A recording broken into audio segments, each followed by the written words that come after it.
Uy remont qilish oson emas.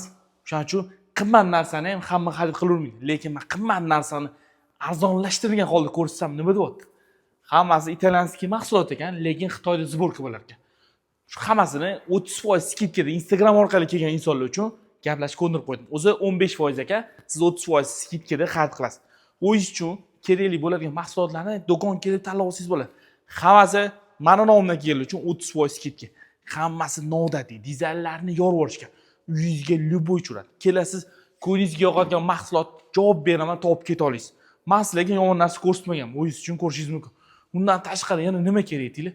Do'konni kattaligini qaranglar, yurib charchab qolmayman o'zi. Misol uchun, jakuzilar kerak. Bularni ham 30% skidkaga olib ketsangiz bo'ladi. Misol uchun $2300, $230dan hisoblavering, $690 ga arzon olib ketasiz. Mana qarang do'konni. Shunaqa ham katta do'kon bo'ladi, 3 etajli do'kon. Jomiy bozorda. Jomiy bozor uncha-munchaga skidka beravermaydi. Lekin men gaplashib qo'ydim.